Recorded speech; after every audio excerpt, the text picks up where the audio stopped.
you're deciding on where to place your square foot garden, there's just a few things you need to remember. And first of all, you'll need to find a place in your yard that gets 6 to 8 hours of sun. And you can basically take a day and look out the window, check when the sun's in that area, and later on, a few hours later, check again and see if it's there. We want to find the south side of our home, and that's the best place to place your square foot garden because you'll get the most sun. You don't want to place your garden on the north side of your home as it won't get enough sun. So the south or the west sides of your home will be the best areas to have the most sunlight. We want to make sure our square foot gardens are away from trees. We don't want them shaded. We don't want the tree roots interfering or competing for those nutrients in our garden. We also want to place our square foot garden close to the house so that it's more convenient, so that we can easily tend our garden, water it, nurture it, harvest from it. So you might be saying to yourself, well, all I have is cement around my yard, or my front yard faces the south, or I have a patio or deck as my yard. Well, that's the beauty of square foot gardening. It's so versatile because we're using boxes, and we can place them on a patio or deck. We can raise them to waist high for someone who can't bend over. You can put your square foot garden anywhere as long as it's got the 6 to 8 hours of sun. It's not going to be shaded by a tree. It's not going to be near a puddle. And that's it. Am I missing anything? Get it as close to your house as you can. Oh yeah, close to your close back to your door. house. Linda's got them close to every door of her house, so you could do that too.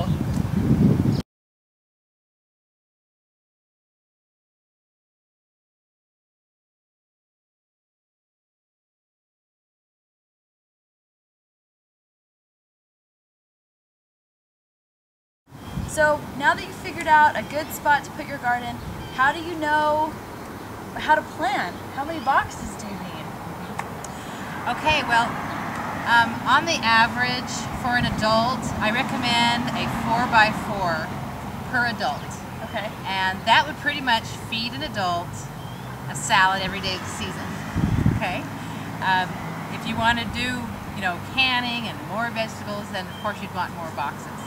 But if this is your very first time, I do recommend you start out small. Start out a little bit at a time.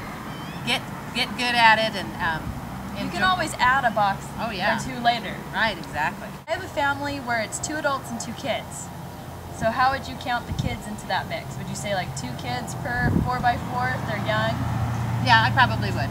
Or get them something like this, a 2x4, and the kids can even help take care of it. Which we're doing a video about that too, how to get your kids actually excited to garden with you. Okay, so what are the general sizes? How would you suggest planning out? Because should I just buy boxes and put them down? What do you think I should do? Well, I'm having her help me, so this is for real. Okay, well, first of all, I think, Crystal, you ought to get a nice piece of paper or on your computer and do a little design, but it's so simple to design your square foot gardens because they're all going to be 4-foot widths. Okay, that's right, 4-foot widths. And then we have the 3 feet aisles. 3 feet so aisles. We allow for that. We have our 2x4 size box. We have a 4x4. We have a longer one that's a 4x8. So you can work in those different sizes however you'd like to design. Then you want to plan to have 3-foot aisles between your boxes so that you have comfortable walking space. You could even roll a little cart if you wanted to, and it just makes it for a really nice setting and a nice layout for your garden.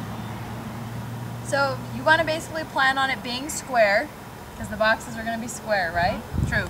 And I think the other thing that we need to mention is you need to make sure and have walkways on the outsides too. You can't have your stuff right up against a fence because then you won't be able to get into those. So you want to watch if you have a fence or something like that. Well, actually, Crystal, you can butt up your box against a fence if you have to, as long as you have 3 sides open. Okay, so just remember, keep 3 sides open and you'll be able to tend to just fine your garden.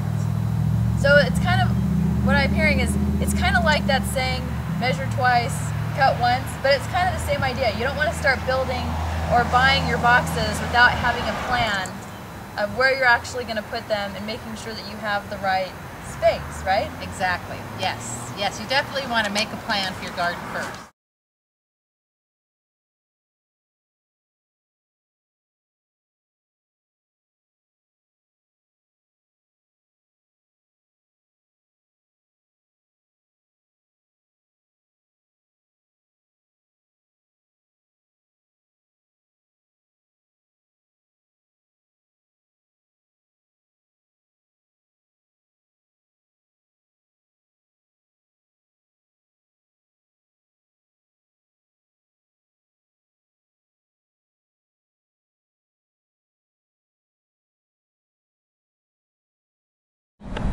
Okay, so now that you're sold on Square Foot Gardening and you're sold on Belinda helping you, because who wouldn't be, she's a pro, make sure you check my blog tomorrow because she'll be starting us off with the box component of getting your Square Foot garden together. Now is the time to get your garden together, right? It's spring. Anywhere you live, this is about where you should be doing it.